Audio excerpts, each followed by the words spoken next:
তরুণ যুবকেরা আমার, মুরব্বিয়ানেরা আমার, শুনে রেখে দিন ভাই আমার, বহু পূর্বে একজন পৃথিবীর সবচেয়ে লম্বা মানুষ এই পৃথিবীতে এসেছিল। তার নাম হলো আওস বিন আনাস। ইনি ছিলেন হযরতে আদম আলাইহিস সালাতু ওয়াস সালামের কন্যা সাফুরার বংশধরদের মধ্যে, সাফুরার বংশধরদের মধ্যে থেকে তার জন্ম হয়েছিল। নাম হলো আওস বিন আনাস। প্রথম কালে ইনি ছিলেন ঈমানদার, কিন্তু পরবর্তীকালে বেঈমান হয়ে গিয়েছিল। ৩,৫০০ বছর বেঁচে ছিল, ৩,৫০০ বছর। তখনকার যুগে মানুষ ১০০০-২০০০ বছর করে বাঁচত, বুঝতে পারছেন? আর এই বান্দা একটু বেশি দিন বেঁচে ছিল, ৩,৫০০ বছর। হে তরুণ যুবকেরা, হে আমার বন্ধুরা, হে আমার মুরব্বিয়ানেরা, শুনে রেখে দিন বাবা, জেনে রেখে দেন। হে মুসলমান, একটুখানি শোনো। এই ব্যক্তি ৩,৫০০ বছর বেঁচে ছিল, এতটাই লম্বা ছিল, শক্তিশালী ছিল। সমুদ্রের পানিতে দাঁড়িয়ে গেলে তার কোমর পর্যন্ত পানি হতো। ভাই আমার, কোন কিতাবের মধ্যে লেখা আছে, ভাই আমার, কোন বর্ণনায় এসেছে, হাদিসের মধ্যে আব্দুল্লাহ ইবনে আব্বাস থেকে বর্ণিত আছে।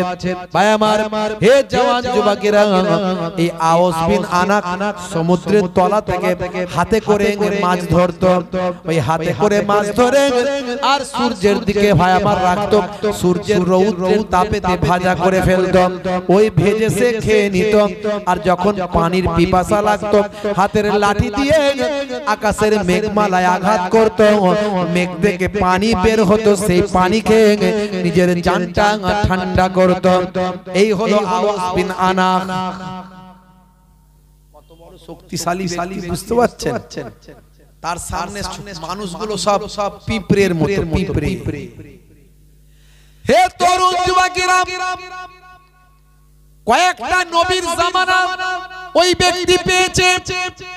তার মধ্যে একটা নবী হলেন হযরতে নূহ আলাইহিস সালাম। নূহ নবীর জামানায় আপনারা জানেন, বান্দা যখন পাপ করেছিল, অন্যায় করেছিল, অপরাধ করেছিল, আমার আল্লাহ নারাজ হয়েছিল। হযরতে নূহ নবী অনেকদিন হেদায়েতের দাওয়াত দিয়েছিল, কিন্তু জালেমরা হেদায়েতের দাওয়াত গ্রহণ করেনি। নূহ নবী বলেছিলেন, ও আমার উম্মতেরা, তোমরা আল্লাহকে এক বলে মানো, আর আমি তার নবী, আমার কথা শোনো, ইবাদত করো। সমস্ত নবীদের জামানাতে নামাজ ছিল, সমস্ত নবীদের জামানাতে রোজা ছিল, সমস্ত নবীদের জামানাতে যাকাত ছিল। আমাদের নবীর জামানাতে 5 ওয়াক্ত নামাজ সিস্টেমেটিক এসেছে।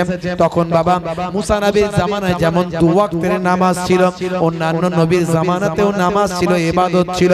হে তরুণ যুবকেরা, হে আমার বন্ধুরা, হযরতে নূহ নবী যখন তার কওমকে হেদায়েত করতে পারলেন না, আল্লাহর দরবারে বলেন, আল্লাহ, আমি তো হেদায়েত করতে পারি না, তুমি এদের জন্য যা হয় যেটা হয় ভালো বোঝো করো।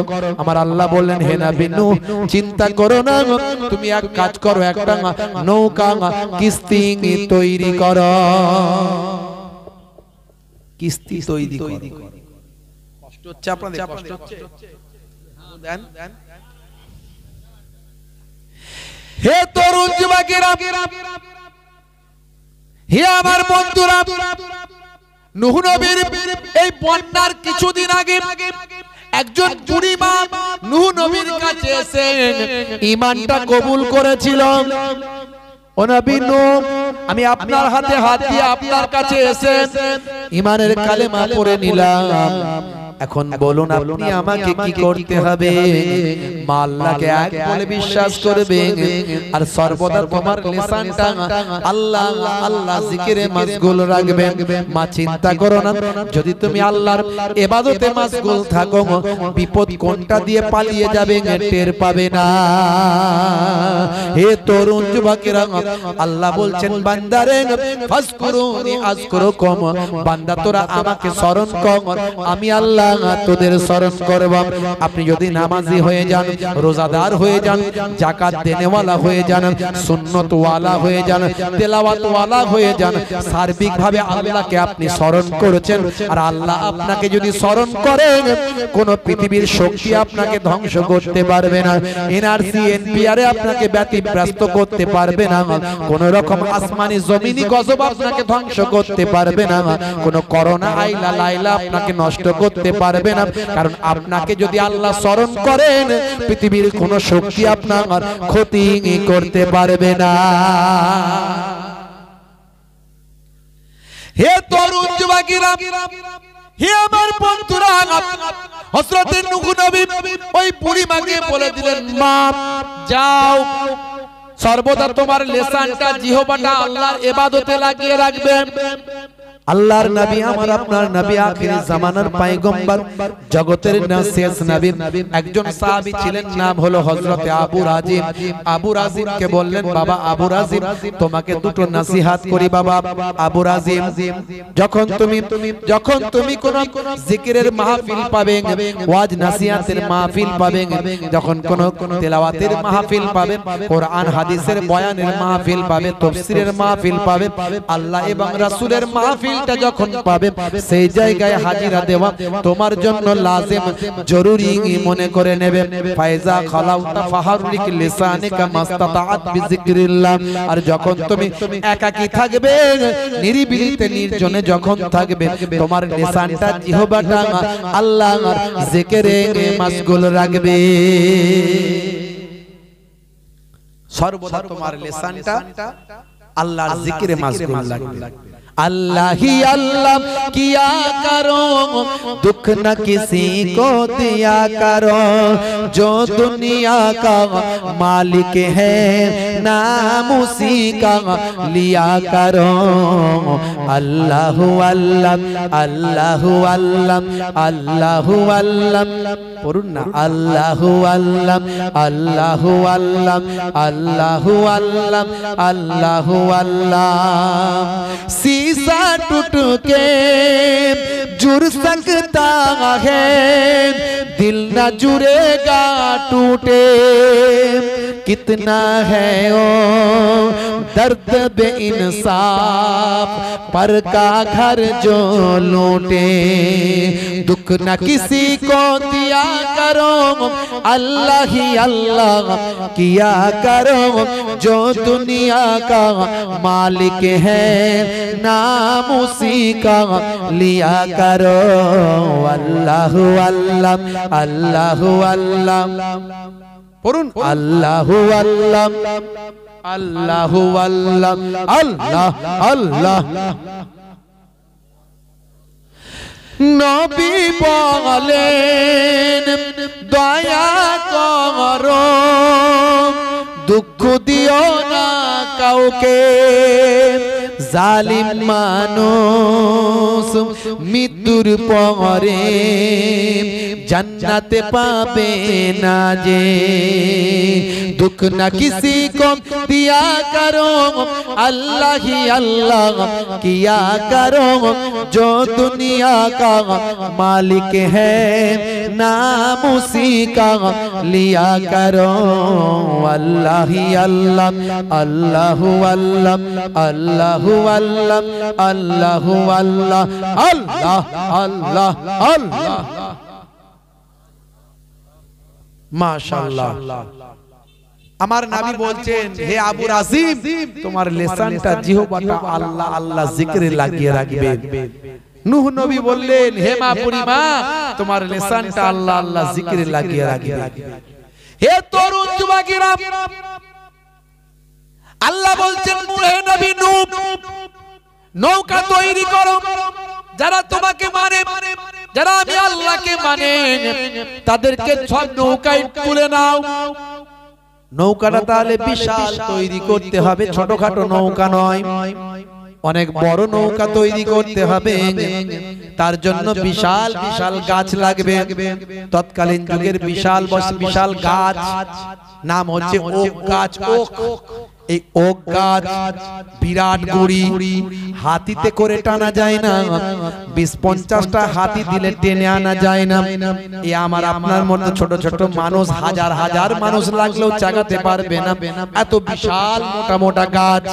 ভাইরা আমার, হযরতে নূহ নবী আউস বিন আনাককে ডাকলেন। আউস বিন আনাককে বললেন, হে আউস বিন আনাক, এই ওক গাছের গুড়িগুলোকে এখানে আনতে হবে।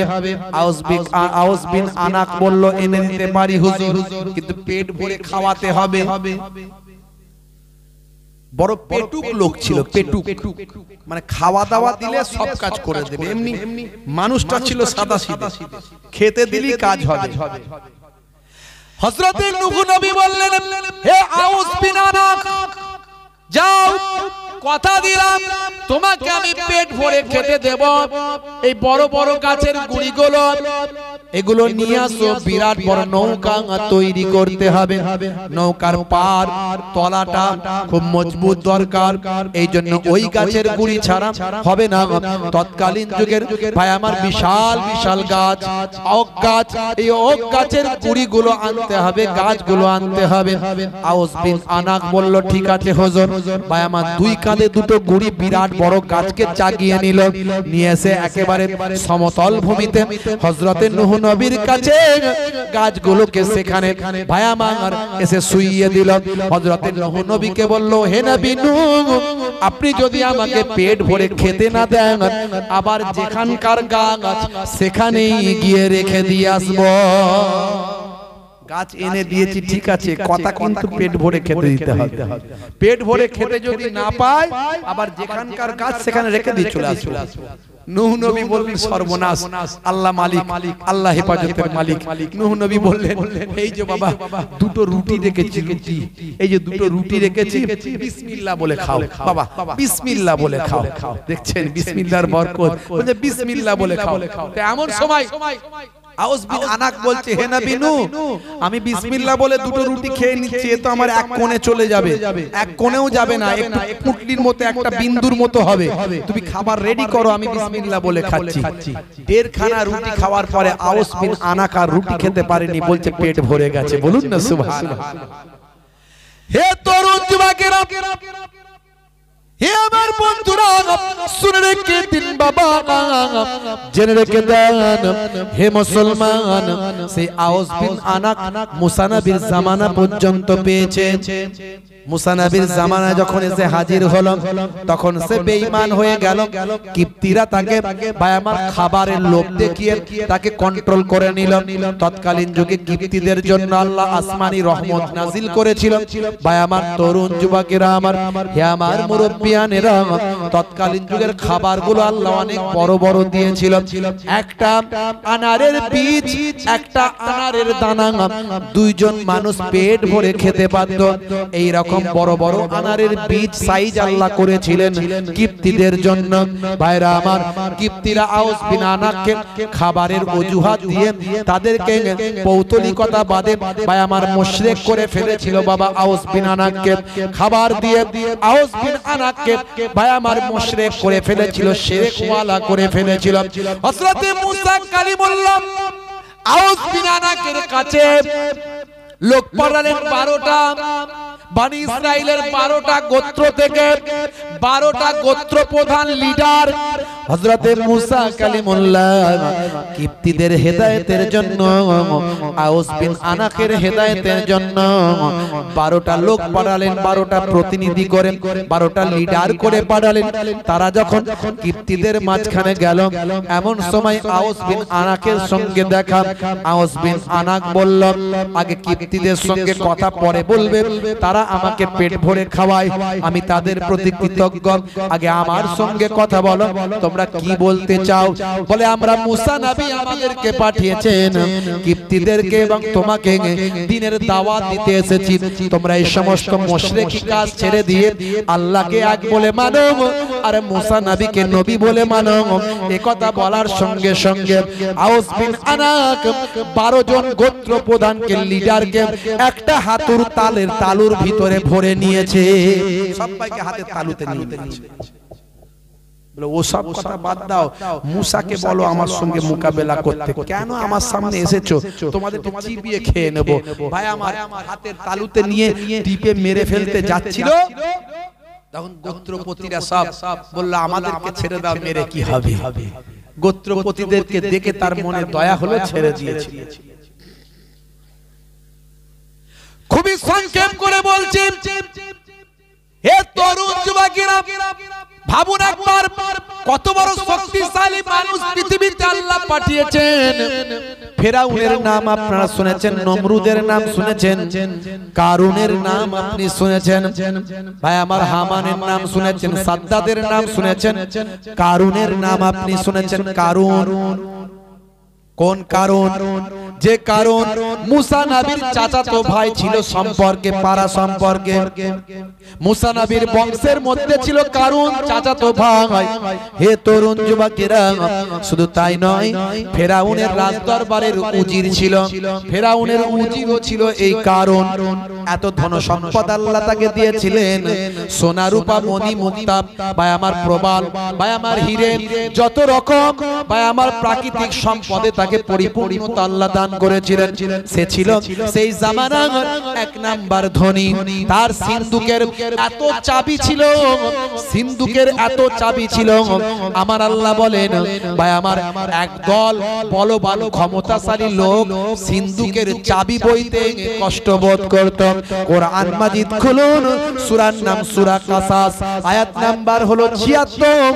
আমার আল্লাহ কোরআন মাজিদের মধ্যে বলছেন, ইন্নাল কারুনা কানা মিন কওমি মূসা ফাবাগা আলাইহিম ওয়া আতাইনাহু মিনাল কুনুজি মা ইন্না মাফাতিহাহু লাতানু বিল উসবাতি উলিল কুওয়াতি ইয ক্বালা লাহু কওমুহু লা তাফরাহ ইন্নাল্লাহা লা ইউহিব্বুল ফারিহিন।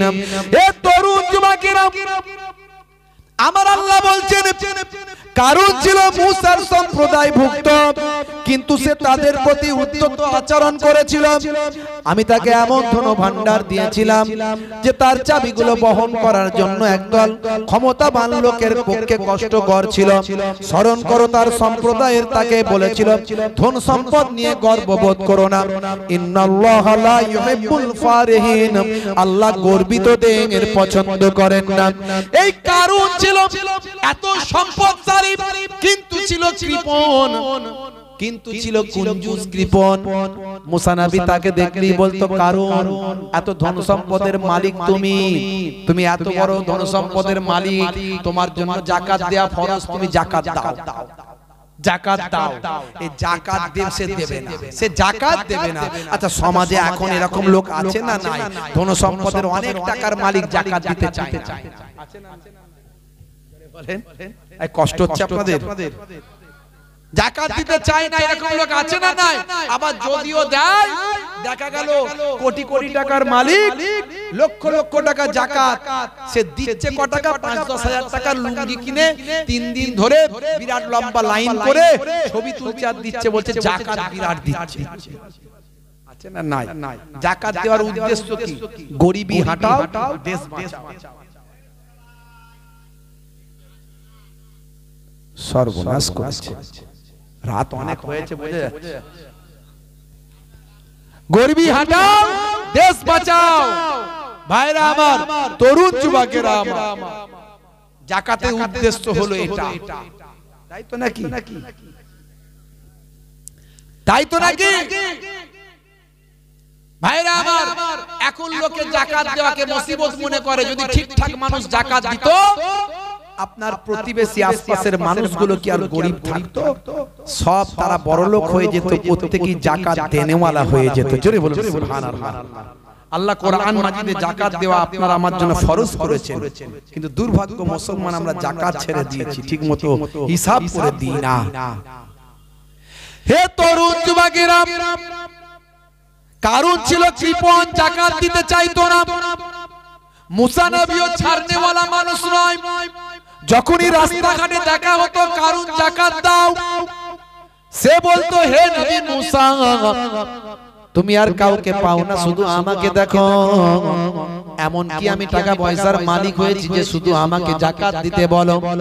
ভাইরা আমার, মুসা নবীর সঙ্গে বিয়াদবি তো করতে পারে না, কারণ মুসা নবী হাতের লাঠিটা ছাড়লে বিরাট সাপ হয়ে দৌড়ায়, কথা ঠিক না ভুল? ভয় আছে না নাই? পাল্লি তো যাকে খেতে বলবে খেয়ে নেবে। মুসা নবীকে আল্লাহ এমন ক্ষমতা দিয়েছিলেন, বগলের ভিতর দিয়ে হাতটাকে গোল করে ঘোরালে সূর্যের মতো আলো হতো। মুসা নবী রাগী মানুষও ছিলেন। আজরাইল ফেরেশতাকে এমন চর মেরেছিলেন চোখ খুলে গিয়েছিল বলে এক রওয়ায়াতে পাওয়া যায়। হে তরুণ যুবকেরা, হে আমার মুরব্বিয়ানেরা, এক কিপ্তি ভাই আমার বনি ইসরাইলের এক লোকের সঙ্গে তর্ক করছে, ঝগড়া করছে, কথা শুনে না। মুসা নবী বোঝাচ্ছেন, বোঝে না, শেষে এক চর মেরেছে, মারা গেছে, হয়েছে না হয়নি? হে তরুণ যুবকেরা, মুসা নবীর সামনে যখনই দেখা হয় কারুনের, মুসা নবী বললে কারুন যাকাত দাও, কিন্তু সে বলে যাকাত দিতে পারবো না মুসা, আমার কষ্ট মেহনতের পয়সা আমি দেব না। হে তরুণ যুবকেরা, বারবার এইভাবে চলতে চলতে কারণ চিন্তা করলো এমন একটা কাজ করতে হবে, মুসাকে এমন অপমান করতে হবে, এমন বেইজ্জত করতে হবে, যাতে মুসা আর যাকাত দাও করতে না পারে। আমার কাছে যাকাত চাওয়া তো দূরের কথা, মানুষের কাছে চেহারা যেন দেখাতে না পারে। মাথায় বুদ্ধি আসলো, সেই জামানার সবচেয়ে বড় বেশ্যা মহিলা, তার নাম হলো সাবজা, শুদ্ধ ভাষায় বললে পতিতা নারী। সেই জামানার সবচেয়ে সুন্দরী, যাকে কে না চেনে বাবা, সাবজা বলে তাকে নাম। কেউ তাকে নামে চেনে, কেউ তাকে কামে চেনে। সেই সাবজার কাছে চলে গেল রাতের অন্ধকারে, সাবজার ডেরায় গিয়ে রাতটা কাটালো। সাবজার সঙ্গে রাতটা কাটিয়ে দিয়ে সাবজাকে বলল, সাবজা এই নাও, তুমি তো আমাকে চেনো, আমার নাম শুনেছো, আমি তো সেই কারুন, আর আমার সম্পদের কোনো শেষ নাই। এই নাও 5 লক্ষ স্বর্ণ মুদ্রা তোমাকে দিলাম, একটা কাজ তোমাকে করতে হবে। বলে কি কাজ? কি কাজ করতে হবে বলো শুধু? বলে কাজ যদি সাকসেসফুল হয় আরো টাকা দিয়ে তোকে ঢাকা ফেলে দেব। অমুক দিনের অমুক সময়ে আমাদের হেড মস্তান, আমাদের আল্লাহ, ভাই আমার, সে নিজেকে আল্লাহ বলে দাবি করেছিল, আপনারা জানেন তার নাম কি? কি নাম ছিল? আমরা কি বলি? ফেরাউন। ফেরাউন মানে এটা উপাধি, এটা কি একটা লাকাব? মুসা নবীর জামানায় এক ফেরাউন ছিল, ইব্রাহিম নবীর জামানায় এক ফেরাউন ছিল। ফেরাউন মানে এটা একটা উপাধি, যেমন সুলতান, রাজা, বাদশা। হে তরুণ যুবকেরা, হে আমার বন্ধুরা, শুনে রেখে দিন বাবা, মুসা নবীর জামানায় হেড মস্তান ফেরাউন নিজেকে আল্লাহ বলে দাবি করেছিল, আনা রব্বুকুমুল আলা, আমি তোমাদের বড় খোদা। এমন সময় ভাই আমার, দোস্ত আমার, কারুন বলল, হে সাবজা, আমাদের হেড মস্তানের জন্মদিন, আমাদের আল্লাহর জন্মদিন, বলুন না নাউজুবিল্লাহ। বন্ধুরা আমার, অমুক দিনে আমাদের ফেরাউনের জন্মদিন, রাজদরবারে খাওয়া দাওয়া, খানা পিনার ভালো ব্যবস্থা, শত শত মানুষ উপস্থিত হবে, আর যেখানে লোক জামায়াত হয় সেখানে মুসা কালিমুল্লাহ গিয়ে আল্লাহ এবং সুন্নতের দাওয়াতটা সেখানে দেয়। তখন মানুষ, তখন আল্লাহ এবং রাসূলের দাওয়াত কত কষ্ট ছিল, আর এখন আমরা কত নবীর খাতিরে আল্লাহ কত সম্মানের সঙ্গে আমাদের দাওয়াত দেয়াচ্ছে। আর আমরা তো বেদিনদের কাছে যাই না, তারা বেদিনদের কাছে দাওয়াত দিতেন। তফাৎ কথা। হে তরুণ যুবকেরা, এমন সময় মুসা কারুন বলে, হে সাবজা, যেখানে মানুষের ভিড় হয় সেখানে মুসা নবী দাওয়াত দিতে যায়। রাজ দরবারে যখন শত শত মানুষ থাকবে, মুসা নবী এসে যখন দাওয়াত দেবে, আল্লাহকে মানো, নবীকে মানো, ফেরাউনকে মানো না, সুন্নত মানো, নামাজ পড়ো, যাকাত দাও, এই সব যখন বলবে, তখন আমি একটা স্টেজ থেকে আগুল দেখাবো। আমি হলাম উজির, ফেরাউনের উজির, আমি ফেরাউনের পাশে সিংহাসনে বসে থাকবো। সেখান থেকে তুমি ওখানে থাকবে মজলিসে, মেয়েদের প্যান্ডেলে তুমি থাকবে, সামনে একদিকে পুরুষ একদিকে মহিলা, মহিলাদের মাঝখানে থাকবে। আমি একটা আগুল দেখাবো, এই আগুল দেখানোর সঙ্গে সঙ্গে তুমি উঠে দাঁড়িয়ে পড়বে, দাঁড়িয়ে বলবে, ভাই সকল, কেউ আমাকে নামে চেনে, কেউ আমাকে কাজে চেনে, এই যে মুসা এত বড় বড় ওয়াজ করছে, এত সুন্দর কথা বলছে, আসলে এই মুসা হলো আমার এক নাম্বার কাস্টমার। এই কথাটা বলতে পারবে? বলে কোনো অসুবিধা নাই। মুসা নবীকে যদি তুমি বলতে পারো যে হাজার হাজার লোকের সামনে মুসা আমার এক নাম্বার কাস্টমার, মুসা নবী আমার এক নাম্বার কাস্টমার, দেখবে তাহলে তার ইজ্জত আর বলে কিছু থাকবে না, সব ধুলিস্যাৎ হয়ে যাবে। খালি বলে দেবে গত রাত্রেও আমার সঙ্গে থেকেছে, আমার ডেরাই ছিল, ও দিনের বেলা ওয়াজ করে, ভালো ভালো কথা বলে, আর রাতের বেলা আমার কাছে আমার ডেরাই যায়, ও আমার এক নাম্বার কাস্টমার। এটা ভালো করে বলে, কোনো অসুবিধা নাই। এই কথা বলতে পারলে টাকায় ঢাকা ফেলে দেবে। হে তরুণ যুবকেরা, নির্দিষ্ট দিনে নির্দিষ্ট সময়তে এমন সময় ফেরাউনের রাজদরবারে শুরু হলো জন্মদিন। হে জওয়ান যুবকেরা, খানা পিনার ব্যবস্থা, শত শত মানুষ চারিদিক থেকে আসছে সেখানে। ভাইরা আমার, লোক জামায়াত যখন হয়েছে, মুসা নবী এসে হাজির হয়েছে, ওয়াজ শুরু করে দিয়েছে দাঁড়িয়ে দাঁড়িয়ে। ভাই সকল, এই যে ফেরাউন নিজেকে আল্লাহ বলে দাবি করেছে, ফেরাউন কখনো আল্লাহ হতে পারেন না। আল্লাহ হলেন এক, সেই Allah is one, Allah is one whom all depend, he begets not is he begotten। ভাই আমার, ওয়াজ শুরু করে দিয়েছেন, আল্লাহর সঙ্গে শিরক করো না বাবা, তোমরা নামাজটা আদায় করো, যাকাতটা প্রদান করো, রোজাটা রাখো, সত্য কথা বলো, হারাম পথ থেকে সরে এসো, লা তাকরাবুজ জিনা, জিনার কাছে ধারে কাছেও তোমরা যেও না, অন্যায় অপরাধ থেকে নিজেকে মুক্ত করো। ওয়াজ শুরু করে দিয়েছেন। মুসা নবী দেখতেও যেমন সুন্দর ছিলেন, কণ্ঠও তেমন সুন্দর ছিল। নবীরা রাসূলরা প্রত্যেক জামানাতে দেখতেও সুন্দর হন আর কণ্ঠও সুন্দর হয়।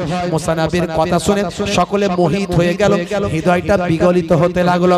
সাবজাও মনোযোগ দিয়ে ওয়াজ শুনে, ওয়াজ শুনে সাবজার হৃদয়টা পরিবর্তন হতে থাকে।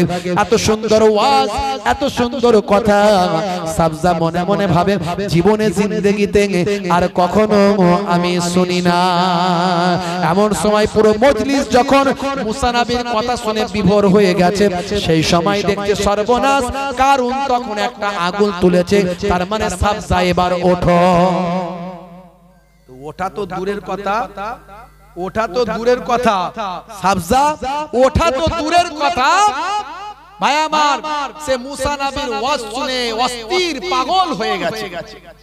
কারণ চিন্তা করছে সর্বনাশ, এ আমার তো সব প্ল্যান নষ্ট হয়ে যাবে। একটা আগুন তুলেছে তো ভালো করে তাকাচ্ছেই না আমার দিকে, কারণ নিরুপায় হয়ে দুটো আগুন তুলেছে। একটা আগুলে যখন কাজ হয়নি, দুটোতে নিশ্চয় হবে। দেখছে দুটোতেও কোনো কাজ নাই, শেষে নিরুপায় হয়ে তিনটে আগুন, তিনটে আগুন তোলার পরেও কোনো কাজ নাই। সাবজা মুসা নবীর ওয়াজ শুনে হৃদয়টা তার বিগলিত হয়েছে, অধীর আগ্রহে ওয়াজ শুনছে। হাই রে হাই, জীবনে এমন ওয়াজ কখনো শুনি না। এই মানুষটার বিরুদ্ধে আমাকে বলতে পাঠিয়েছে, আরে এই মানুষটার মতো মানুষ আর হবে না, নিশ্চয়ই ইনি নবী ছাড়া আর কোনো কিছু নয়। ভাইরা আমার, এমন সময় পরিস্থিতি এমন বেগতিক দেখে ভাই আমার কারণ কি করলো, স্টেজ থেকে নেমে গেল, পেছন দিক থেকে ঘুরে ঘুরে মেয়েদের প্যান্ডেলের ভিতর দিয়ে ঢুকলো। যেখানে যায় রাস্তা ছেড়ে দেয়। জমিদার বলে কথা, ধনী মানুষ বলে কথা, সবাই তো চেনে, কিন্তু অবাক হয়ে যায় মেয়েদের মজলিসে কেন কারণ যায়। ও বাবা, রাস্তা ছেড়ে দেওয়ার পরে আস্তে আস্তে সাবজার পেছনে গিয়ে বসে বলল। সবাই অবাক, যা সাবজার পেছনে গিয়ে বসেছে। ভাই আমার, সেই মানুষ, সেই মহিলাকে তো অনেকে চেনে। সাবজার পেছনে গিয়ে আগুল দিয়ে গোঁতা মারছে, ওঠ তাড়াতাড়ি ওঠ, বল না সময় চলে যাচ্ছে, বিপদে ফেলবি নাকি, এত টাকা দিলাম সব নষ্ট করবি নাকি, ওঠ তাড়াতাড়ি করে। যে গোঁতার পর গোঁতা মেরে যাচ্ছে, গোঁতার চাপ সহ্য করতে না পেরে সিস ফিমেল যতই হোক উঠতে হলো, বাধ্য হয়ে উঠে বললাম। উঠে গিয়ে বলছে, ভাই সকল, হে ভাই সকল, তোমরা আমাকে অনেকে নামে চেনো, অনেকে কামে চেনো। আমি তো সেই সাবজা, সেই এলাকার ভাই আমার, এই এলাকার বিশ্ববিখ্যাত আমি সেই সুন্দরী বেশ্যা নারী, পতিতা নারী, আমার নামই তো সাবজা। অনেকে নামে চেনে, অনেকে কামে চেনে। সবাই তাকিয়ে দেখছে, মুসা নবী ওয়াজ বন্ধ করে দিয়েছেন। হে তরুণ যুবকেরা, সাবজা তখন বলছে, শোনো ভাই, আমি এখানে এসে এসেছিলাম অন্য কাজে, আমি এখানে এসেছিলাম অন্য কাজে, কিন্তু আমাকে আসল কথাটা বলতেই হচ্ছে। লোকে বলে কি কথা? বলে এই যে দেখছেন না আমার পেছনে কারুন বসে আছে, এই কারুন হলো আমার 1 নাম্বার খদ্দের, এই হলো আমার 1 নাম্বার কাস্টমার। বুঝতে পারছো? কারুন বলে মাথায় হাত দিয়ে সর্বনাশ, বলতে পারলাম কি আর বললোটা কি। এমন সময় সাবজা বলে ভাই শোনো, ভাই সকল শোনো, এই কারুন আমাকে নিয়ে এসেছে ভাড়া করে, এই দেখো 5 লক্ষ স্বর্ণ মুদ্রা আমি ওর মুখে দিয়ে ছুঁড়ে ফেলে দিলাম, আমার লাগবে না। আমি এসেছিলাম, ও আমাকে নিয়ে এসেছিল যাতে আমি মুসা নবীর কথা বলি, মুসা নবী আমার 1 নাম্বার কাস্টমার। কিন্তু না না না, মুসা নবীকে তো আমি এতদিন চিনতাম না, জানতাম না, আজই তো প্রথম দেখলাম, দেখে মুগ্ধ হলাম, তার কথা শুনে আমি পাগল হয়ে গেলাম। সে যা কথা বলেছে আমার বিশ্বাস, সত্য কথা বলেছে। মুসা নবী নবী ছাড়া আর কিছু নাই, এতদিন পর্যন্ত শুনেছি, আজ চোখে দেখেছি। ফেরাউন কখনো খোদা হতে পারে না, মুসা নবীর খোদাই হলো একমাত্র খোদা, আর মুসা নবী হলেন তার প্রতিনিধি। আমি মুসা নবীর কথা শুনে আমার হৃদয়টা বদলে গেছে। আজ থেকে আমি ওয়াদা করছি আর কোনোদিন বেশ্যাবৃত্তি করব না, আর কোনোদিন জেনা ব্যভিচারে লিপ্ত থাকবো না। মুসা নবীর হাতে তওবা করে মুসা নবীর কাছে কালেমা পড়তে চাই। ও নবী মুসা পড়িয়ে দিন মহাবাণী মহাকালেমা, কালেমা শরীফ পড়ে সাবজা মুসা নবীর হাতে, সাবজা মুসা নবীর কাছে ঈমানটা কবুল করল।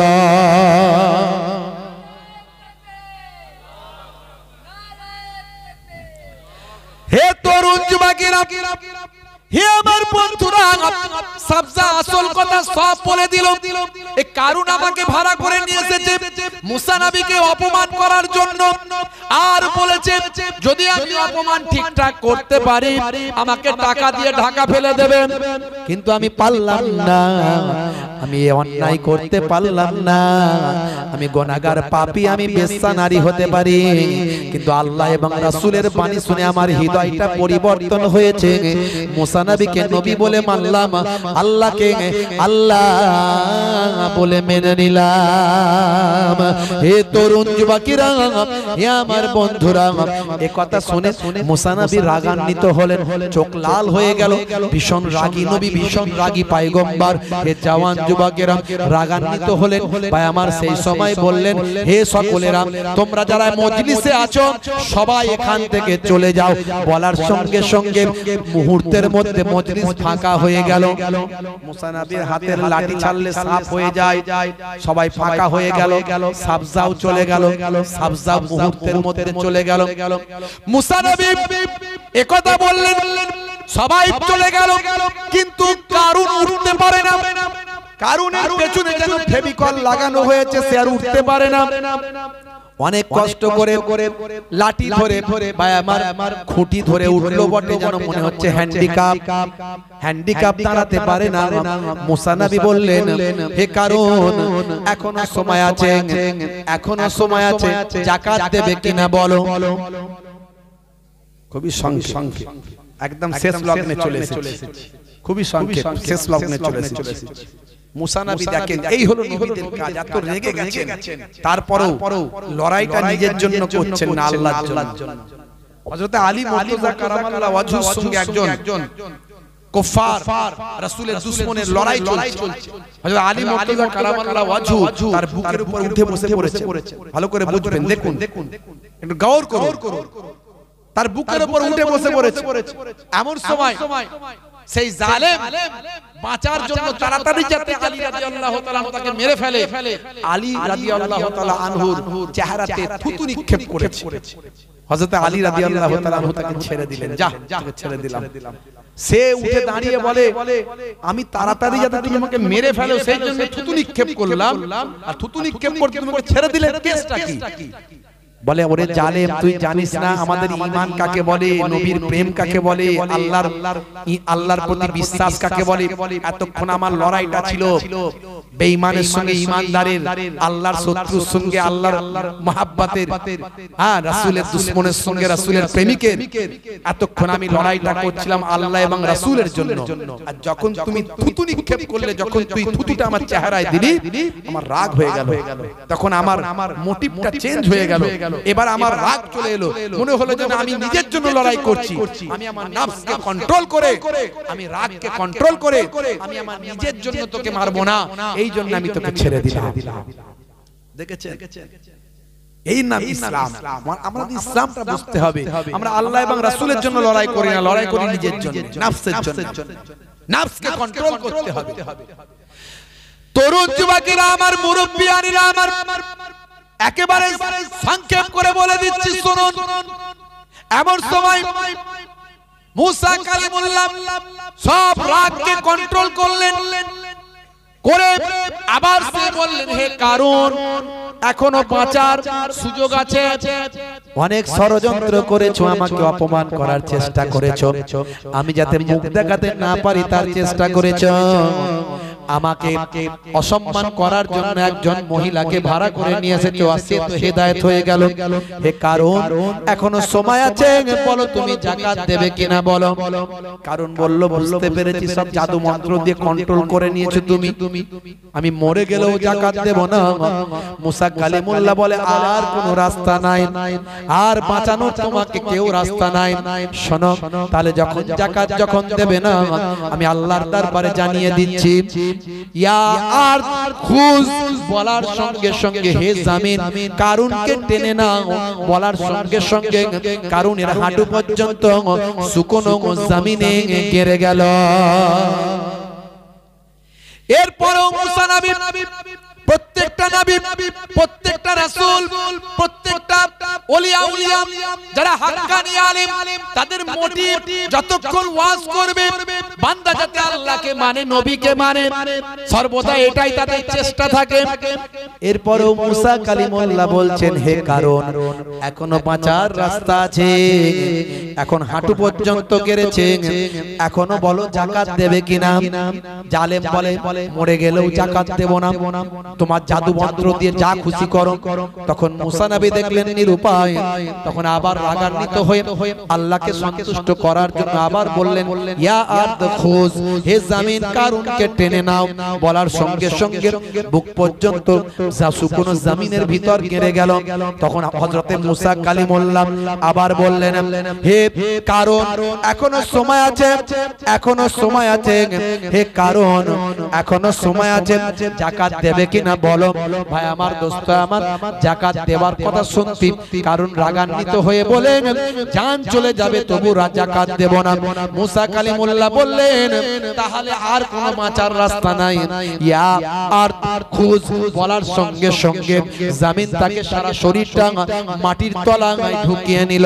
শুধু কারণ মাটির তলায় গেড়ে গেল না, ঢুকে গেল না, তার সম্পদ মাল মাতা সবকিছু কি আল্লাহ জমিনের তলায় তলিয়ে দিলেন। এই ঘটনাটাকে সুন্দরভাবে আল্লাহ কোরআন মাজিদে বর্ণনা করেছেন। সূরার নাম হলো সূরা কাসাস, আয়াত নাম্বার হলো 81। এই 81 নাম্বার আয়াতে আমার আল্লাহ সুন্দর করে বলছেন, فخسفنا به وبداره الأرض فما كان له من فئة ينصرونه من دون الله وما كان من المنتصرين।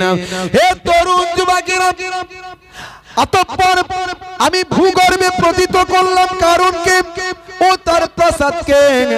আল্লাহ ব্যতীত তাকে সাহায্য করার কোনো দল ছিল না, আর সে নিজেকে রক্ষা করতে পারল না। ভাই আমার, তার সমস্ত সম্পদ সে নিজে বা তার সম্পদ প্রাসাদ সমেত সব ভাই আমার মাটির তলায় জমিনের তলায় তলিয়ে গেল। আজও চলে যাবেন কায়রো থেকে 80 কিলোমিটার দূরে একটা হ্রদ আছে। এই হ্রদটা বাবা ভাই আমার কারণ হ্রদ নামে খ্যাত।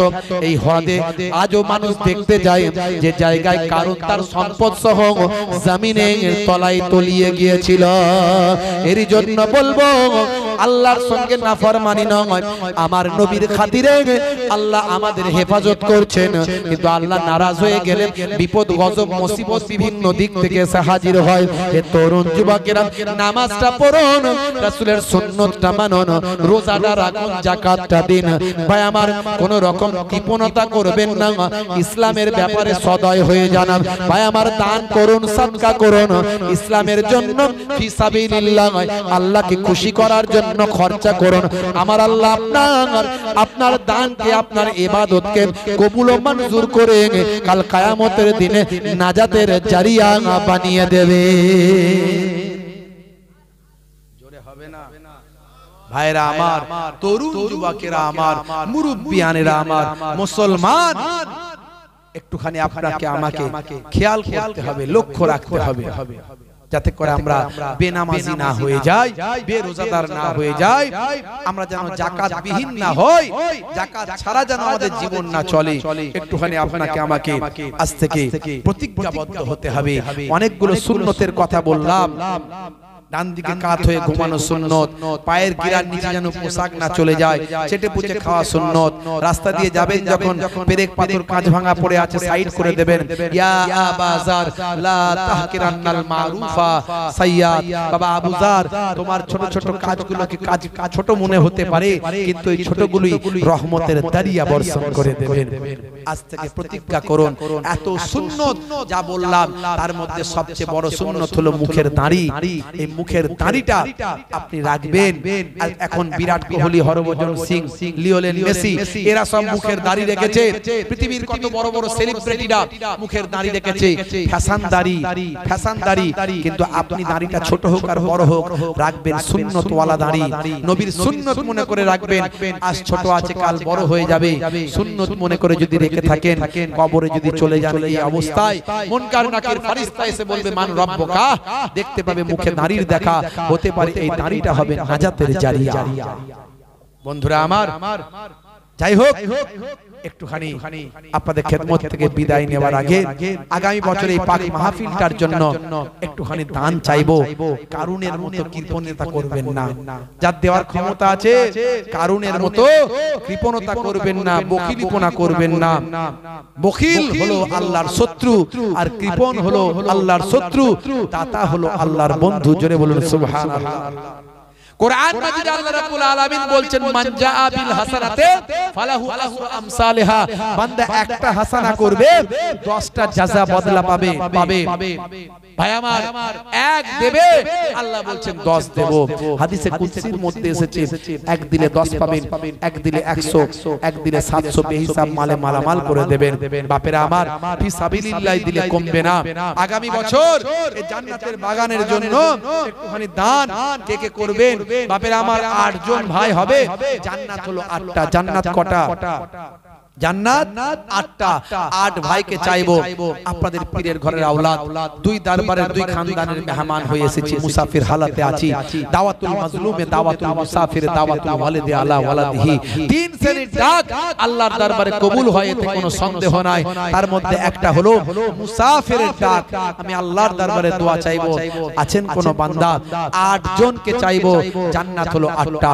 বাবা, বিয়ে বাড়িতে গেলে 1000 টাকা খরচা হয়ে যায়, ডাক্তারখানায় গেলে 1000 টাকা খরচা হয়ে যায়, cancer, tumour, paralysis, heart attack করলে ভেলোর, চেন্নাই, ম্যাড্রাস, টাটা যেতে গেলে লক্ষ লক্ষ টাকা খরচা হয়। ফি সাবিলিল্লাহ নিয়ত করে দিন, আল্লাহ আমাকে সুস্থ রাখবে, বড় বিপদ দেবে না, আমার পরিবারকে সুস্থ রাখো, বড় বিপদ দিও না, জমিনে আসমানি মুসিবত থেকে দূর করে দাও, আল্লাহ সংসারকে শান্তিময় করে দাও, আমার বাপ মা দাদা দাদি যারা কবরে চলে গেছে কবরে আযাবকে maaf করে দাও। নবী বলছেন বুখারী শরীফের হাদিস, ইন্নামাল আমালু বিন্নিয়াত, নিয়তের উপর আমল হয়। এই নিয়তের উপর আমল হয় বাপজি আমার, এই নিয়তকে আল্লাহ কবুল ও মঞ্জুর করে নেবেন। একটুখানি নিয়ত করে বলেন ভাইরা আমার, তরুণ যুবকেরা আমার, মুরব্বিয়ানেরা আমার, কে কে আছেন হাতটা তুলে বলে দেবেন যে আগামী বছর 1001 টাকা দেবেন। 8 জন ভাই, 8টা জান্নাত, একটা না একটা যেন নসিব হয়ে যায়। খাস ভাবে দোয়া চাইবো, একটু হাতটা তুলে দেখানো যাবে? যিনি প্রথম হাত তুলবেন আল্লাহ তাকে ডবল সওয়াব দেবেন। আমি খাস ভাবে দোয়া চাইবো, আমার বাপজি 1 নম্বরে হাত তুলেছেন। হ্যাঁ, 1 নম্বরে কিনা জনাব সিদ্দিক গাজী সাহেব এক নম্বরে হাত তুলেছেন, জোরে বলুন মারহাবা। দুই নম্বরে আমার বাবা শেখ আব্দুল আজিজ সাহেব দুই নম্বরে হাত তুলেছেন, জোরে বলুন মারহাবা। নারে তাকবীর।